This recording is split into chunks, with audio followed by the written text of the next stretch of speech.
So on the subject of trichotillomania, with being compulsive hair pulling, is that any particular hair on the body, any particular place, or? Yes, I think obviously everyone's different, so some people will pull from different places, some people may pull from everywhere. The most common places would be eyelashes, some people only pull from eyelashes, and scalp hair. Some people only pull from scalp hair and some people pull from both, or many different places. And what age groups does it generally tend to affect? In some cases it starts as a baby, but we tend to find that most people start around just before puberty, around the age of 9 or 10. Okay, and is it something that the person would keep in secret, or would they feel quite comfortable if other people knew about it, or? Obviously everybody's different, but on the whole we tend to find this is something that people keep very personal and very much to themselves. And does the person tend to know they're doing it, or is it something that happens without the person being aware that they're doing it? I think both are true at different times. I think most people with trichotillomania would be able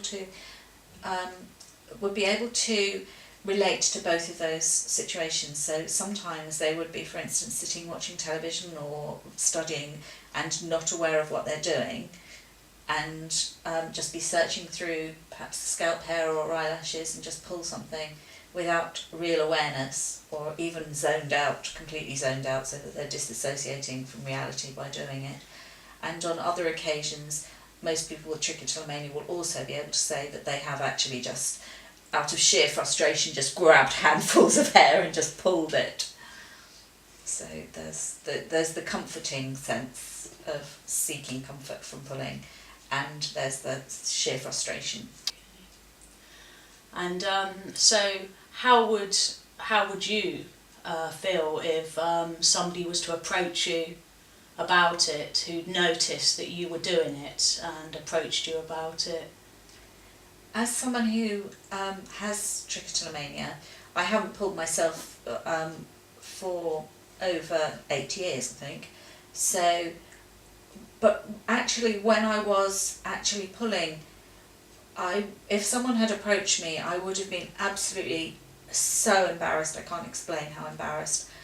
I just would have felt that I mean, it would be worse than discovering somebody doing something intensely personal. It would just be, a complete shock that anybody had noticed this, because we like to live in denial. We like to think that people won't notice this. So how does somebody feel with trichotillomania if people would make rude remarks or unkind comments about it? I don't think I can even describe the hurt. It would just be absolutely, it would be like punching somebody in the face, just complete sheer shock and horror, and a feeling of perhaps not wanting to go out again, never mind not wanting to face that individual again, not wanting to expose yourself to that situation again. So how would it be better for them to point it out, do you think, in the best way possible? I think you would have to be very sensitive. It would certainly have to be somebody that you knew quite well in order to address it with them. And certainly you should do that when they're on their own. I don't think you would ever want to do that in front of anybody else. Expect it to be quite strong emotions when you discuss it, and definitely give them a source of information such as our website.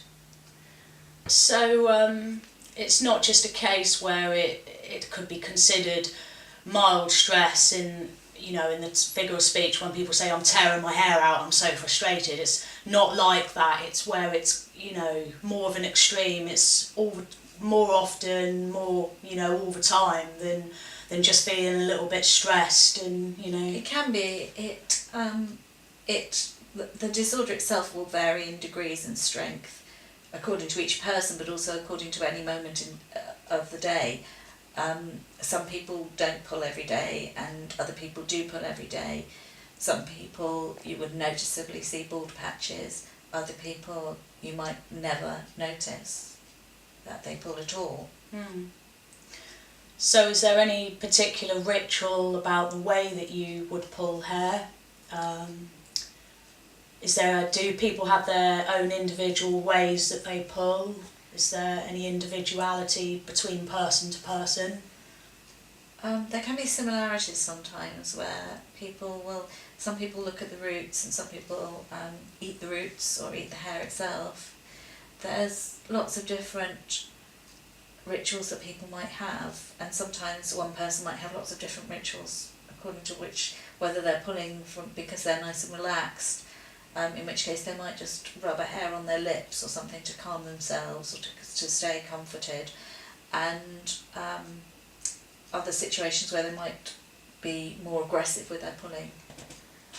Because I guess, you know, a lot of people might even just think that, you know, there's no word for it, it's not a disorder, there's no actual name for it, it's just purely pulling hair, when in fact it is actually a proper compulsion that there is treatment for and help out there and other people that do actually do it as well. So Yes.